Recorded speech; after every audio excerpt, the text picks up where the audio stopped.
Hello and welcome to a special episode of IGPP.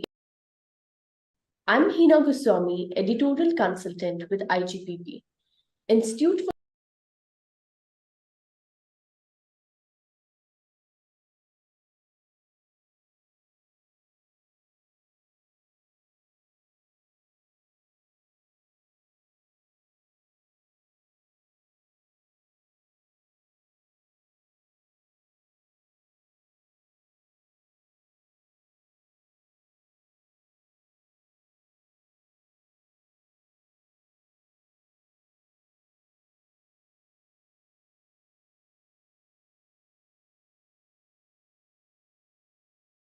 Other Backward Classes, as he implemented the recommendations of the Mungeri Lal Commission during his tenure as Bihar Chief Minister from 1977 to 1979. Under his governance, a 12% quota was allotted to the members of extremely backward classes, 8% for other backward classes, and 3% each for women and poor among the upper caste. To discuss the life and legacy of Jan Nayak Karpoori Thakur, we are joined by Dr. Sajjan Kumar, Fellow at Prime Minister's Museum and Library, and Dr. Manish Tiwari, Director, IGPP. Welcome to IGPP Expert Talks. So I'll first begin with Dr. Sajjan. For the uninitiated amongst us, please tell us who was Karpoori Thakur, how did he influence the political culture of Bihar? Bharat Ratna is the highest civilian award that can be given to a civilian of India. What is the significance of the person that he was, that he's being awarded the award? Karpoori Thakur represents the model of socialistic politics, which was envisioned by Dr. Ram Manohar Lohia, wherein the quest was not simply to replace the traditional elites, that is upper caste, dominated social and political power configuration, but rather to ensure that even among the backward community, the most vulnerable, the pyramid, bottom of the pyramid, should be into the leading position. And if you go into the background of the politics of Bihar since independence, by 1930s, Bihar witnessed the emergence of something called Triveni Sangh, which was the coming together of three dominant backward castes, namely Yadav, Kurmis, and Koiris. Koiris are also known as Kushwahas. These three agrarian upper strata of backward castes, they came together by 1930s and started demanding more representation and more share into the power. But when India got independence and Bihar, like rest of India, witnessed the hegemony of the Congress and Congress rule, the mantle of opposition came into hands of the socialists who were inspired by Ram Manohar Lohia. However, Lohia was careful that the quest for backward caste politics and egalitarian politics has internal contradictions. There is one model led by the upper strata of backward castes, led by Yadavs and Yadav leadership, who were merely interested in capturing power by replacing the traditional upper caste elites. They were not interested in ensuring a transformative egalitarian politics. And that upper strata shared a feudal mindset, which is known as the politics of feudal backwardism. On the other hand, there were sections of intermediaries and backward caste community who were the vulnerable section, who were at the bottom of the pyramid. And that section was led by Karpoori Thakur, who by caste was a barber, came from a very vulnerable and humble background, and who, while aspiring to bring a transformative politics, was also cautious that this transformative politics should not be merely symbolic of changing the upper caste leadership with the dominant OBC leadership. It should be a real transformation. And therefore, Lohia, after independence in Bihar, chose Karpoori Thakur as the face of socialist politics because of his transformative and egalitarian quest, rather than opportunistic change of power model. And that is why Karpoori Thakur still represents an egalitarian and transformative socialist politics in the political grammar of Bihar, which is still the yardstick on which every party try to have validation to show their credential vis-a-vis the empowerment of the weaker section. This is one. Two, Karpoori Thakur legacy is also important because had Karpoori Thakur not been, or Karpoori model of backward caste empowerment politics, socialist politics not been the case in Bihar, the model of backward caste politics in Bihar would have been into the hands of dominant backward caste leaders who also shared a feudal mindset vis-a-vis backward caste who were beneath them, and Dalits and tribals. And that is why what we witness that by 1960s, Bihar offers two antagonistic model of backward caste politics, one led by Karpoori Thakur, which was interested in and transformative and egalitarian politics, two led by B P Mandal, which was merely interested in replacing upper caste elites and capturing the power and upper strata of the OBCs becoming the new elites of Bihar. And Karpoori model is important because on the plank of justice, social, economic, political, it still represents a bona fide, proportionate reality of the ground. And that is why the model that he offered in Bihar is yet to be implemented at the national level, which recognizes that the backward and weaker communities needs a proportionate share in power. But even within that fold of backwardness, there are internal contradictions. And that contradiction should not just be recognized, but should also be institutionally represented and reflected, something that Karpoori Thakur did, but has to face the brunt not only of the upper caste dominated Congress, but also the dominant backward caste leaders like B P Mandal. And that is why Karpoori's legacy is still writ large in Bihar, wherein every party, even the parties who in their own lifetime and in the past have been opposed to his model of politics, are today vying to get validation by embracing his leadership and legacy. And that is why Karpoori model is something which may be a reality tomorrow at pan-India level. Since the reference to B P Mandal came in the discussion, I want you to elaborate a little more on the chemistry between Karpoori Thakur and B P Mandal and how they interacted since the 1960s. That's a very good question. If you go into the background of B P Mandal was born into a landlord, a zamindar family. His father, Ras Bihari Mandal, was a big landlord. And B P Mandal also had a feudal background. However, there was also the element of caste.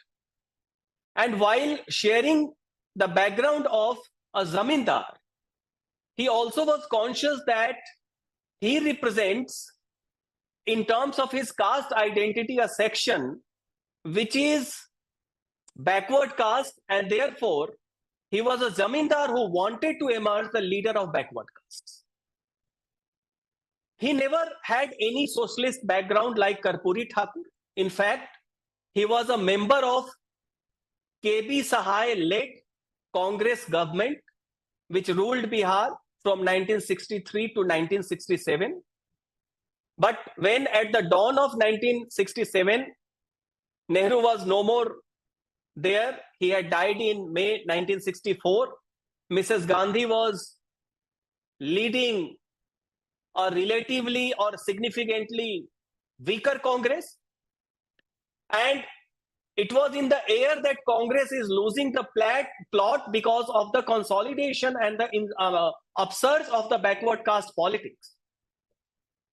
He was also not happy because while being in KB Sahai government, Congress government, another powerful Yadav leader, Ram Lakhan Singh Yadav, started getting more leverage.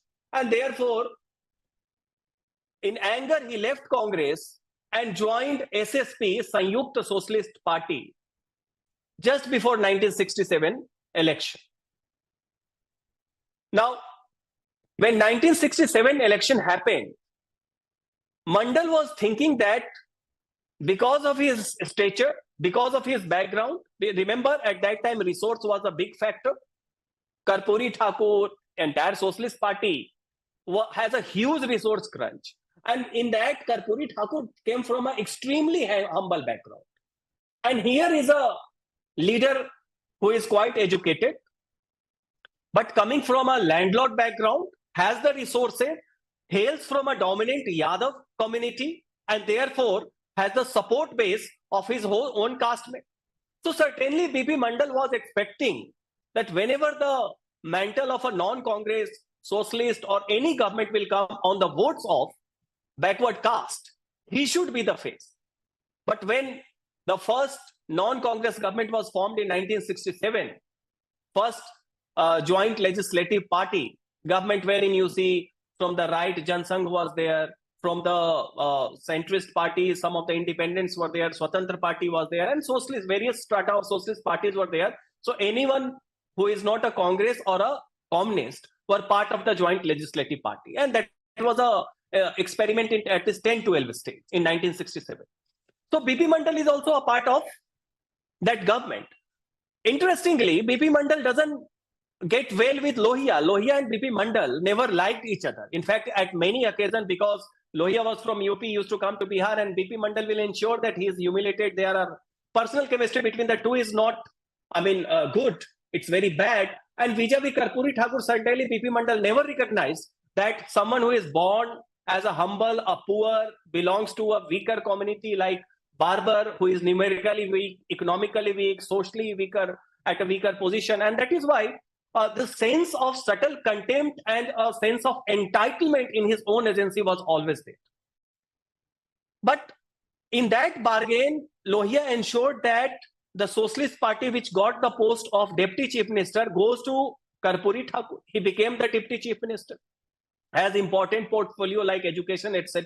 And remember, at that time, English was a mandatory subject in matriculation, and many of the weaker section, primarily the OBC, Dalit, STs, they used to, they could not clear because of their weakness and the backwardness. And first some of the decision was that English was no more a mandatory subject, and many decisions were taken into the context of the era, so that more and more communities could clear the examination, and it doesn't become a kind of a burden to them. This is one. And side by side, he was also mobilizing the backward caste and trying to implement the discourse of reservation and was looking into it. But someone like B P Mandal could not digest it. And in less than 6 months, 67, the government was formed, and 6 to 8 months, he formed his own faction known as Shoshit Dal. And Shoshit Dal, there were 25 MLAs. Out of 25 MLAs, 18 were Yadav MLAs. And with 25 MLAs, he walked out of the government, leading to the collapse of first non-Congress government in Bihar. Not only that, the conspiracy was hatched by B P Mandal in collaboration with the Congress, because he had a Congress background. And immediately he became the chief minister almost for 4 months with the support of Congress. But then Congress also withdrew support after 4 months, and he has to resign. So you see, 50s, 60s, the background is clear. There is a feudal backward mindset which cannot tolerate, which is radical as far as the reference is upper caste. But the moment the reference is the weaker OBCs, Dalits or the tribal, suddenly you see the feudal mindset, wherein they cannot tolerate that someone who is at a lower pedestal in social location could become a larger leader. So B P Mandal led to the collapse of Karpoori Thakur government. This is one. Then also another point comes in 1970 when no party is getting majority and Karpoori Thakur becomes the chief minister again. One leader who again tries to topple the government in alliance with Congress is B P Mandal.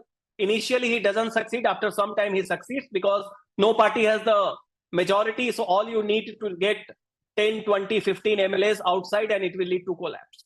But the major breakthrough, I mean, wherein you see the maturing of the antagonism between the two, it is no more individual antagonism, but it is a structural, institutional antagonism, comes in 1977. 1977, first non-Congress government comes at the center. Janata Party is into the power.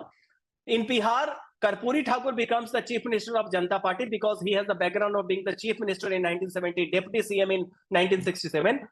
B P Mandal is a MP, Lok Sabha, from the Janata Party. So the party is there.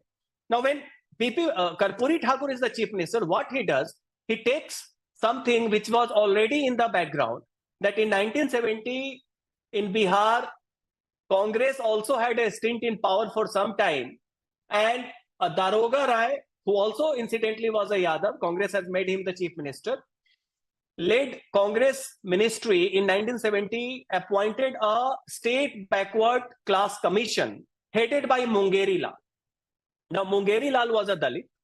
Mungeri Lal Commission submitted the report by 1975, but by then already Congress is back to power. Jagannath Mishra is the chief minister, and he argues that the recommendation of the Mungeri Lal Commission, which talks about caste-based reservation, cannot be a reality of new India, independent India, wherein backwardness should be assessed not on the matter of identity, but on the matter of caste. That was also the position of many socialists like Jayaprakash Narayan, etc. That economy is the better yardstick. That was a debate. So Mungeri Lal Commission is buried, but when 77 Karpoori Thakur is coming, because he had an egalitarian quest for transformative politics, so he decides to implement the recommendation of Mungeri Lal Commission. Now, Mungeri Lal Commission has reserved 26% seats for the weaker section. Now, this is interesting.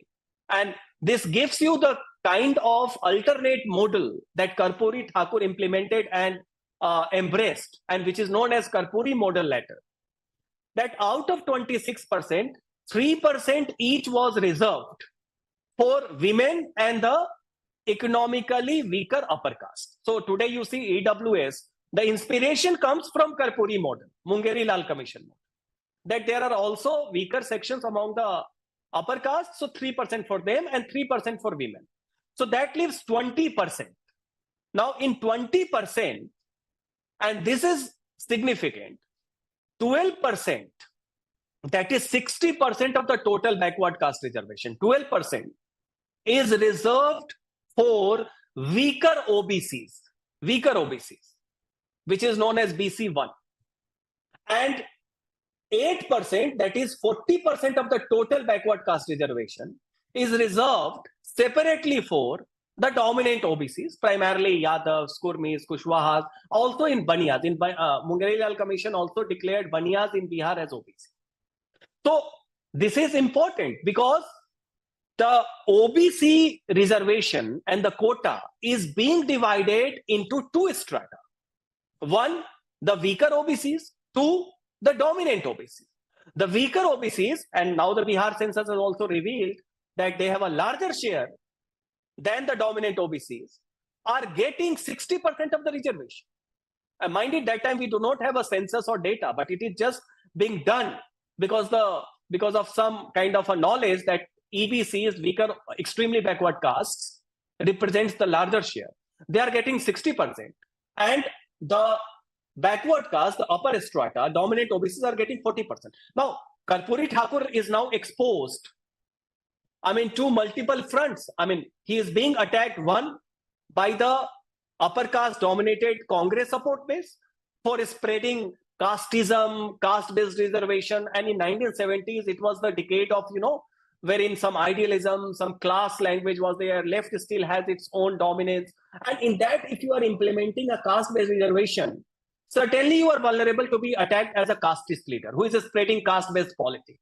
Even some of the socialist fellows criticized Karpoori Thakur for heralding a new phase of caste politics. However, that is just part of the picture.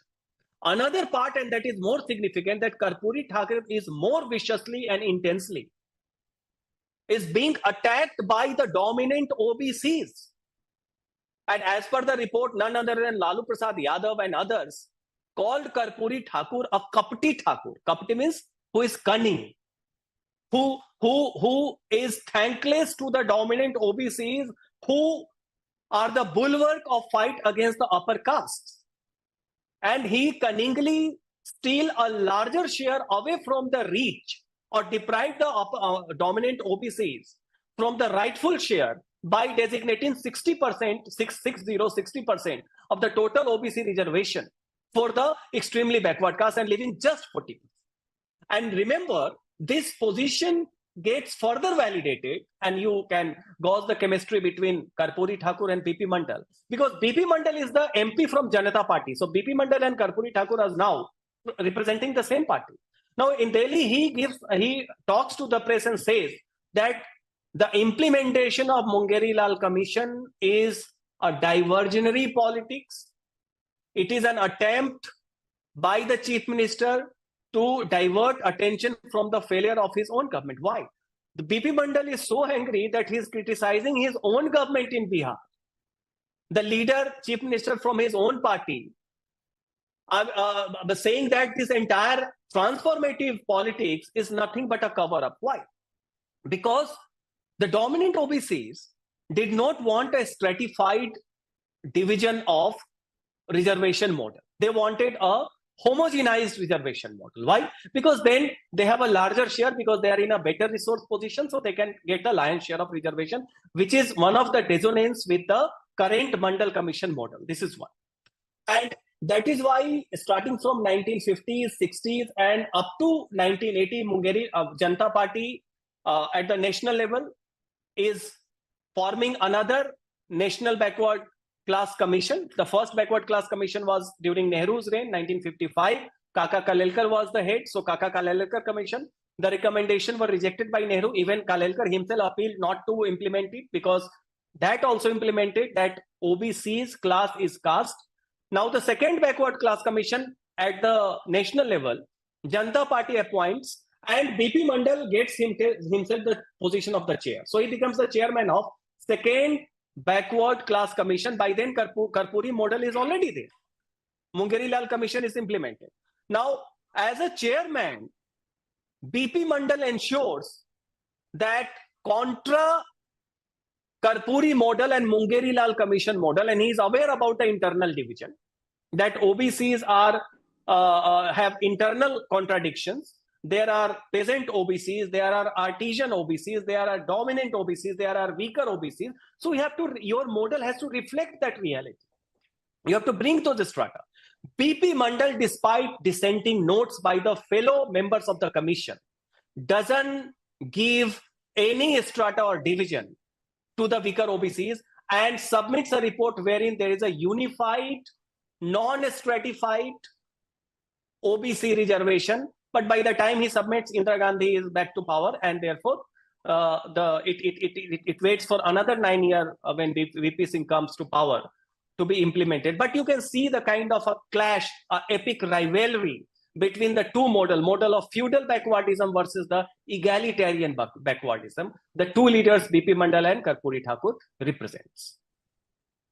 I want to turn to you, Dr. Manish, now, and I want to ask you the significance of Karpoori Thakur in the history of socialist politics, both in Bihar and in India. And I also want you to reflect a little on how the nature of caste politics has changed since the death of Karpoori Thakur in Bihar particularly. Thank you, Heena. I think Sajjan has given a very interesting explanation of the political history of Bihar and of reservation. many of us who have not kind of studied the politics as a subject do not really know about it. Only the generation which is now older would know more about it, like what was happening, because it is quite confusing also. And then people it's been, I would say it was kind of hidden in parts. So to go back to the socialist politics, I just want to bring back the slogan which the socialists had given. And they had said, socialist ne bandi gaant, pichda mange 100 mein 60.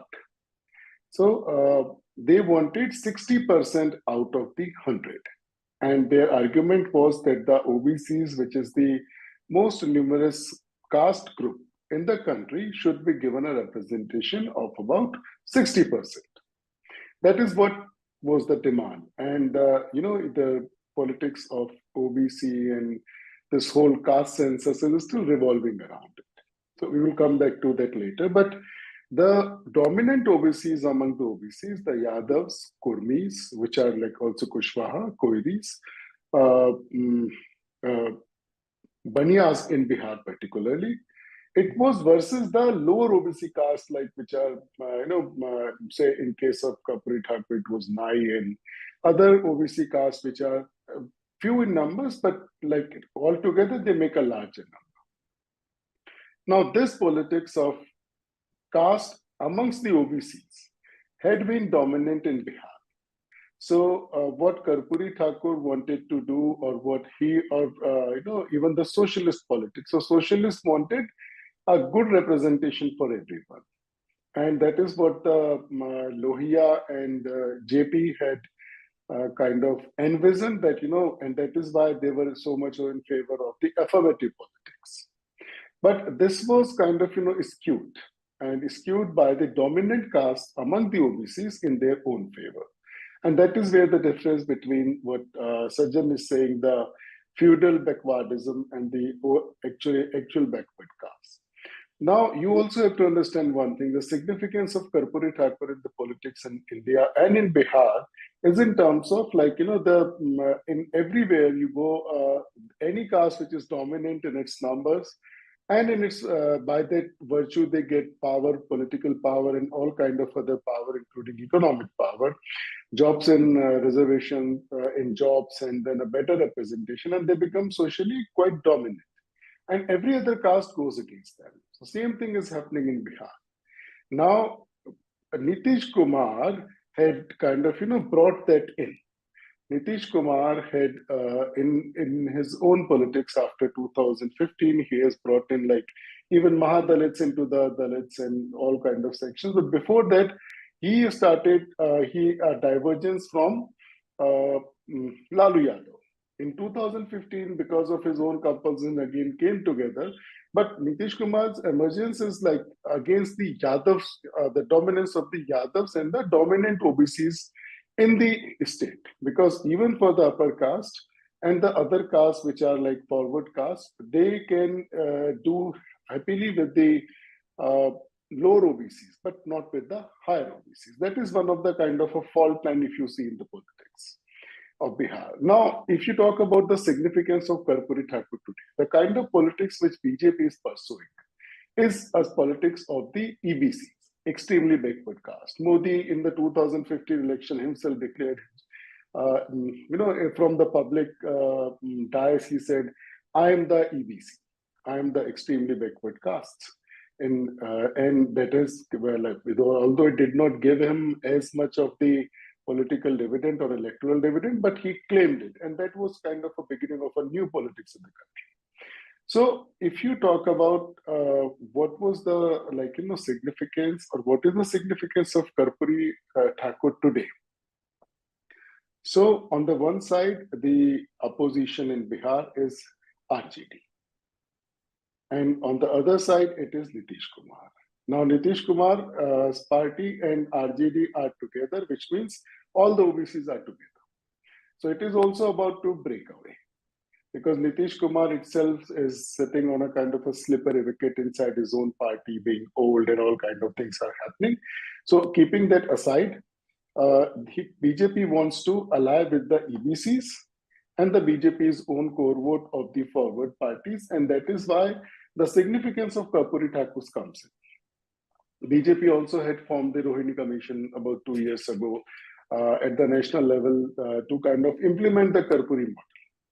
So they are going, the report is still waited and it might get implemented before the elections. You never know.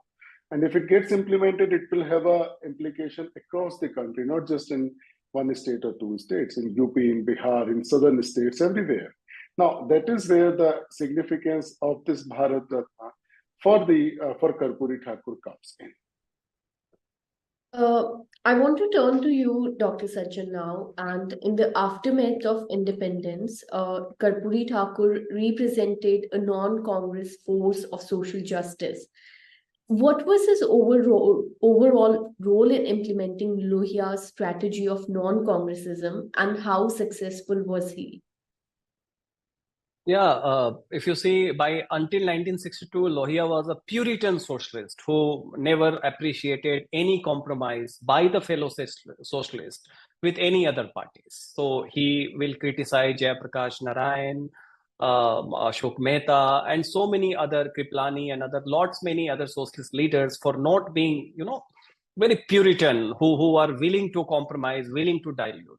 But in 62, when he had a humiliating defeat himself, and he also witnessed that Congress is like a Himalayan entity, Nehru-led Congress. And therefore, if you go into arithmetic, the combined vote share of all the non-Congress parties is more than Congress. It was at that time that Lohia gave the strategy and the slogan of non-Congressism, which means that non-Congress parties can have their ideological differences, difference of vision, different of programs, but Congress as a mammoth hegemonic party is a threat to democracy. One-party dominance can never be good for a nation and democracy. So in the interest of democracy, the non-Congress parties, minus communist parties, Lohia was dead as much against communist as against the Congress. So he said, rest of all the parties, be it the right-wing parties like Swatantra Party or the Janasangh and various strata of regional parties, socialist party, they should come together because they have the numbers.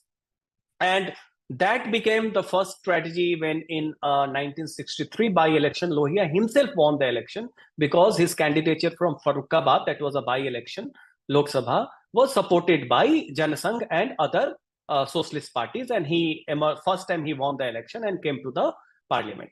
Now that became a template to implement, that the vote share of the opposition is more than Congress, so why not to come together, keeping aside. And this is this non-Congressism in various version, you keep on repeating at different intervals. Now 67 was the time when it was the first structural test for the opposition parties to implement the strategy of non-Congress. And in Bihar, certainly, the mantle was in the hands of Karpoori Thakur because he was the lieutenant of Lohia. Now, at Bihar, Karpoori Thakur, and mind it, he was a soft-spoken person, has a sense of humility, very humble, and at the same time, very clever. And I will come to how politically stout and clever he was, that part later. So he was the one who led the charge of negotiating the talks with other faction of socialist leader, with Swatantra Party, with the Janasangh, and thereby he weaved the alliance, and that is why after election, all the parties came together and formed the government. Now, ideally, he should have been the chief minister in 1967 itself, but he didn't become the chief minister because then a small party, which was an alliance held from Raja Ramgarh, the Ramgarh now in Hazaribagh, in Jharkhand, that time part of the Bihar. It's one of the princely estate, Zamindars. He was a part of Swatantra Party, but just because of the differences with Minu Masani and C. Rajagopalachari, he has formed his own faction, and he also had a share of MLAs. So he insisted that he will be a part of alliance if and only if the chief minister would be from his party. And that is why Lohia and Karpoori has to compromise, and Mahamaya Prasad Sinha, a Kayas, became the chief minister. Karpoori became the deputy CM. So this is the first moment. Mind it, that non-Congressism and the experiment was toppled by Congress in conspiracy with along with the B P Mandal. So B P Mandal is, if you see, he is the first villain against non-congressism.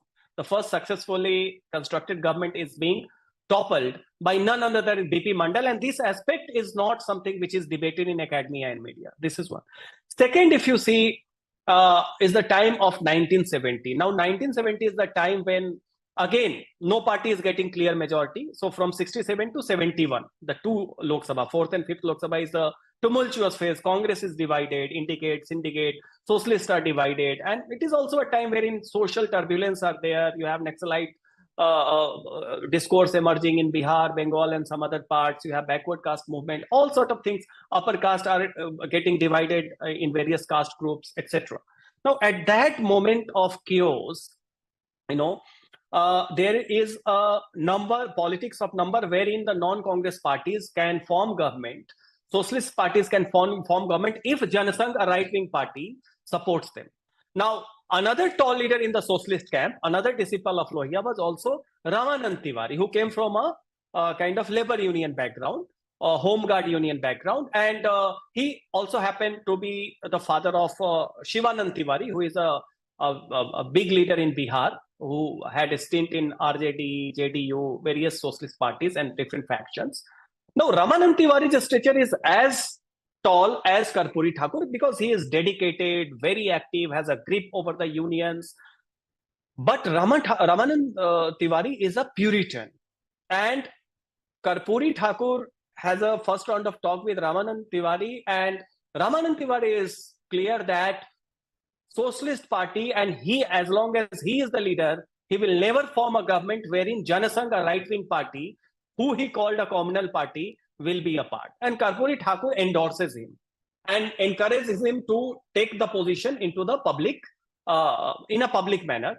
And Ramanand Tiwari is taken, and these are the, words of George Fernandes. George Fernandes has written a very kind of moving obituary, but he also brought various shades of Karpoori Thakur's personality. And he says that, yes, you are ideal, but you are also has an element of, you used to play politics. Every time you are a full-time politician. So Karpoori Thakur realized that if Ramanand Tiwari is there, there cannot be a socialist government. So he encourages Ramanand Tiwari to take a position into the public arena, and Ramanand Tiwari issues posters wherein says that, as long as I am alive, I can have no alliance or no understanding with a party which is communal, that is Janasangh. Now Janasangh is angered and says that they are not going to support Ramanand Tiwari. If he is the face, they are not going to be a part of the non-Congress alliance. And it is at that point when Karpoori Thakur knew that Ramanand Tiwari would be shunted and Karpoori Thakur will come to the forefront. He comes, he is a soft-spoken person, acceptable to all, has the humility, and thereby he again stitches the alliance with the right-wing party like Janasangh, with centrist, many smaller factions, with socialist factions, and formed the government and becomes the chief minister in 1970 again, albeit for just few months, and largely if you see when Janata Party, when JP himself is there, and mind it, JP, Karpoori, they all belong to socialist stream, but it's not that they are agreeing on everything. For example, JP had a clear take that the reservation would be a better discourse if implemented on economic criteria, while Karpoori is strongly in favor of the caste-based reservation. So that is why, but Karpoori Thakur is the one who is the figure, who is the anchor of weaving the alliance in 77 also in Bihar. He is a part by then of the Charan Singh Lok Dal, and Bihar he is keeping the mantle. The beauty of Karpoori Thakur was that he was called Jananayak, and he was not just a leader of who was respected by the lower OBCs.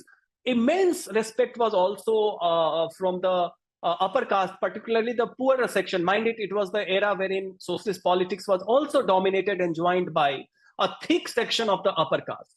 So that way you see, and very few people know that he died in 1988. And by 1985, 1986, already new experiment of non-congressism at the national level was also being attempted, and already Karpoori Thakur before his death had planned to go and meet N.T. Ramarao in Andhra, because that time N.T. Ramarao is another political star in Andhra Pradesh, who has formed in 83. Telugu Desam party had tectonic victory, And they all are planning to stitch a non-Congress alliance, but unfortunately, he was ousted from the leader of opposition again, not only by Congress speaker, but also by many of the dominant OBC MLAs from his own party. So he was fighting to be reinstated as the LOP, but he died prematurely because of some illness. And therefore, the attempt that until his last breath, he was trying to weave that strategy of Lohia of non-Congressism, which was betrayed not only by the Congress, which was trying to sabotage it, but also the upper strata of OBCs like B P Mandal and many others when he was ousted unceremoniously from the position of leader of opposition in 1986 itself. So his contribution to the Lohiite politics and strategy of non-Congressism in Bihar has been there since 1960s to 1980s until he was alive. And had he been alive, mind it, in 1989 9th Lok Sabha election, wherein the Congress lost power for and faced a terminal decline, perhaps Karpoori Thakur would have emerged as one of the strongest anchor of that alliance in Bihar. I open this question to both of you, and I want you to share your insights on the nature of socialist politics in India today. Do you think that while the socialist might have become obsolete now, the idea of socialism continue to live in Indian politics today? And the roots of why socialist leaders like fade into background, do you think it lies in the animosity between Karpoori Thakur and B P Mandal?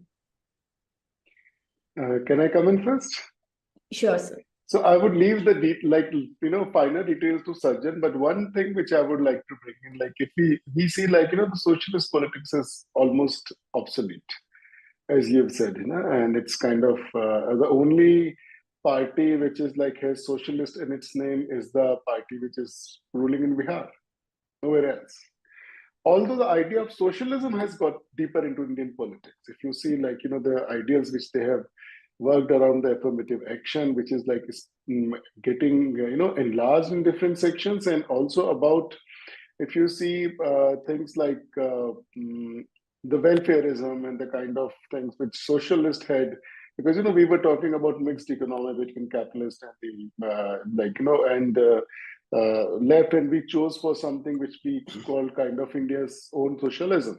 So the socialist politics, if you say the socialism is still alive, it's spreading further in terms of the government's schemes, and the government is taking more care of the society. That is one part there. But if you look at the socialist politics, that has completely gone to whatever you call it.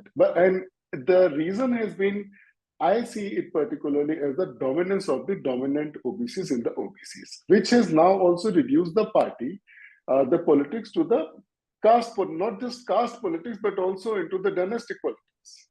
Because all the socialist parties, say whether it is RJD or whether it is Samajwadi Party, they are just trying to brought in their sons and everybody around, which is against the principle of socialism. So if you look at this thing, the decline is not just in between Mandal and Karpoori Thakur, but also it is between how did the dominant politics dominated the politics of socialism in India. Sajjan, I want you to kind of go through more details.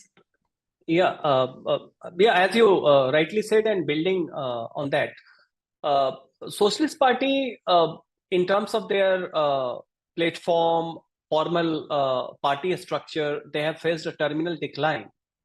And the reason has been rightly outlined by him, because the discourse was hijacked and captured by one dominant caste group who further went into the politics of nepotism. So symbolically, you wanted to claim the legacy of entire socialistic politics in polemics, in rhetoric. You have a overall encompassing language, but in reality, in representativeness, you are just signified by one or two dominant community. And this led to the terminal fall, and socialist politics lost legitimacy as far as the institutional politics is important. But the socialist ideas and vision. Now, very few people And if you want to understand the socialist, nuances or the ethos, one need to ponder over the question that a person who has done his PhD on Marxism from Germany, that is Ram Manohar Lohia, why didn't he become a communist? Because he was not a Congress person. He chose a third way. Why? What was the problem with communism as far as Lohia is concerned? The prime problem, and that still you see, was that Lohia recognized that along with economic questions, the identity and culture also matters. So the cultural politics and material politics are not separate, nor is there a hierarchy. They are interwoven, embedded deeply into each other. You cannot talk of economic justice without resonating it with the cultural ethos of the people. And you cannot talk about the cultural politics without substantiating it with the economic justice. And that is why something, if you see today's BJP's politics, whether it is about the Ram temple or is it about also the massive welfare structure and schemes, which is the largest in the world across the globe. It is the largest welfare-centric government that India is witnessing today. The answer is both. They are not operating in binary. They are interwoven, embedded into each other. And that was the problem of Lohia with the communists, that they are not invested into the Indian ethos, the cultural ethos, the identity ethos. And Lohia is the first one to weave culture and material together. And that is why he used to make fun of the communists as someone whose soul is always wandering, in other parts of the globe, and they take the clue and try to understand it. So not Indian enough, that was Lohia. And that legacy of socialist politics, wherein you see, they will talk about in language, the language they employed would be deshas, not very, tatsam, not very Sanskritized, always deshas, which is, they will champion the folk religiosity, folk cultures. And that religiosity will also have an element of just economic justice. And the example is, the legacy is very much there. Bhakti movement, what else it was? I would just intervene one, in these times when the Ram Mandir was inaugurated just 2 days ago, we must not forget that, Ram Manohar Lohia commissioned M.F. Hussain to draw a whole series on Ramayana by hand. He painted and he traveled with it across the country. M.F. Hussain traveled with his paintings of whole Ramayana, and that was commissioned by Lohia. Exactly. So this kind of subtlety, a layered and a complex template of not alienating any sensibility. So the problem with communism was, as per Lohia's understanding, that they love to antagonize the popular sensibilities of the people. Anything that is popular is problematic, because that represents a kind of parochial something which is not rational enough. Lohia has this sense of sensibility, and socialist politics, you see that Lohia is always championing. One hand is talking about economic justice, but the other hand is talking about the Indian ethos, culture, folk religiosity, folk sensibilities. And that weaving together is something you find that today every party is trying to embrace. So yes, socialistic politics as an institutional form has declined.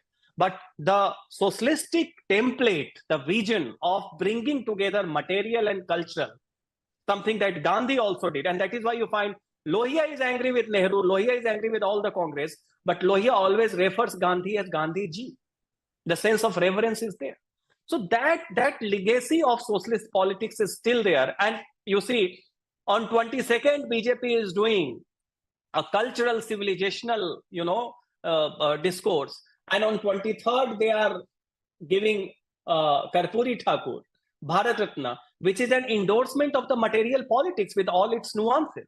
So this coming together is something that every party is trying to get their hands at. Some parties are good at the game. Some parties are pretending to be in the game. Some parties are bad at the game.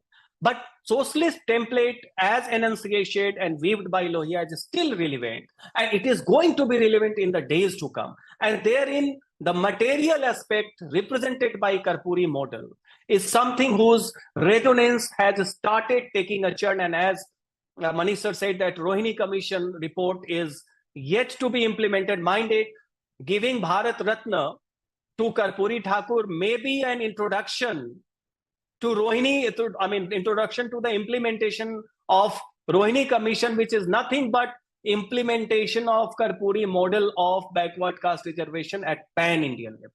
So that way, the body of Socialist Party is gone, but the soul is now embraced by all the alternative political bodies which we see today. I want to pick up the thread on what you said about conferring the Bharat Ratna on Karpoori Thakur might be the introduction to the starting of implementation of the recommendations of Rohini Commission. Is that all that would be the bearing of conferring the award on Karpoori Thakur in the ongoing politics of Bihar, especially in the light of the upcoming Lok Sabha election? Or is there more to it? Will it also provide an honorable exit to Nitish Kumar, who might join NDA again? Manish, would you respond first? I think it looks like that, this is a beginning of because, Bihar had been a little difficult question for the BJP because the dominance of these two parties, and they have a very solid caste base. Now, to break into that caste base, particularly for the Lok Sabha, and to make up for the seats which they are losing from the south of the Vindhyas, one of the things which the BJP is trying to do is definitely get into some of, because there are 40 seats in Bihar. And if this thing gets together, then the EBCs and the forward, if they come together, it will really be something like, it would be magical for the BJP, and never know, how much number it increases. That is one thing in electoral terms, but also in political terms. Because, the politics of Bihar has largely been dominated by the two parties, RJD and JDU, the Janata Dal, JDU. And BJP had been in power, but not at its own yet. So that is something which BJP would definitely like to do. And bringing in the Karpoori model and Karpoori Thakur himself, or posthumously reviving him and bringing him into the mainstream can be one of the things, and it could be implemented nationwide, as I mentioned about the Rohini Commission. Sajjan, please. Yeah, and if you also see the dominant social psychology of Bihar, and particularly in terms of the weaker versus the dominant sections, so you have dominant sections from the upper caste, dominant sections from the OBCs, This leaves a larger share of electorates or the people of Bihar who are wary of the two segment of the dominant or domineering presence. One represented by the upper caste, traditional dominant caste, and other by the dominant OBCs. And therefore, be it women, be it the weaker OBCs, or be it Mahadalits, they all have been looking to be led by a party and a leader who can guarantee security against this social dominance, which still holds some ground in Bihar. So Karpoori Thakur is the first, culmination of that social psychology, and therefore the masses of Bihar embraced him, even in the heydays of Congress. Now, the era of upper caste dominance, when it was effectively brought down by 1990s by the dominant OBCs.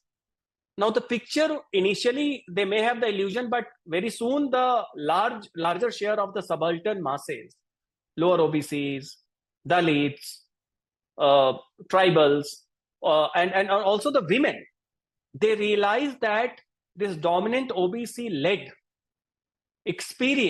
regime from 1990 to 2005, on the ground, it did not give them a sense of security. It was the reign of insecurity, collapse of law and order. And at the receiving end were not the dominant upper castes. The receiving end were the fellow OBCs who were weaker. a barber, a carpenter, a pan shop wala, a tea shop wala, a weaker OBCs, many, primarily EBCs, etc. At the receiving end were the women whose security was not institutionalized. People who are operating with impunity, the Dalits, etc. Now, therefore, there was a new quest, and that represents the psychology, social psychology of Bihar, which gives you a clue about the political output. Looking for a face who guarantees them an antidote against the dominant upper caste or the OBCs. And in that background, you see that conferring Karpoori Thakur Bharat Ratna is an attempt to embrace that legacy. So 1990, Lalu Prasad Yadav emerged, but he sabotaged the Karpoori model. He decided that even at the state level, Karpoori model would be replaced by Mandal model. EBCs went to the High Court. George Fernandez, Nitish Kumar, and others also opposed.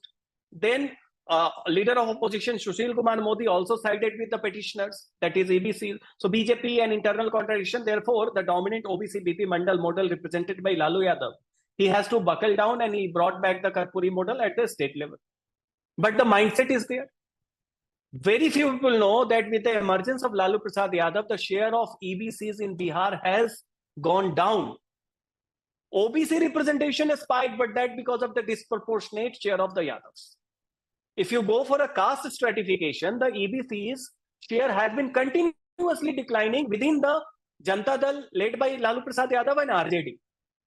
Now, EBC representation started rising because BJP started giving maximum representation to EBC. So, number one party for EBC, and followed by Nitish Kumar, they were in alliance also.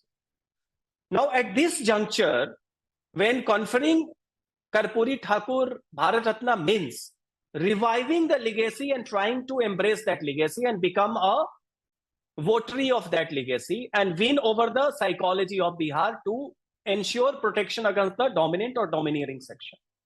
Now, it means either Nitish Kumar joins hand with BJP because the commonality is both are champions of ABC, BJP and Nitish Kumar.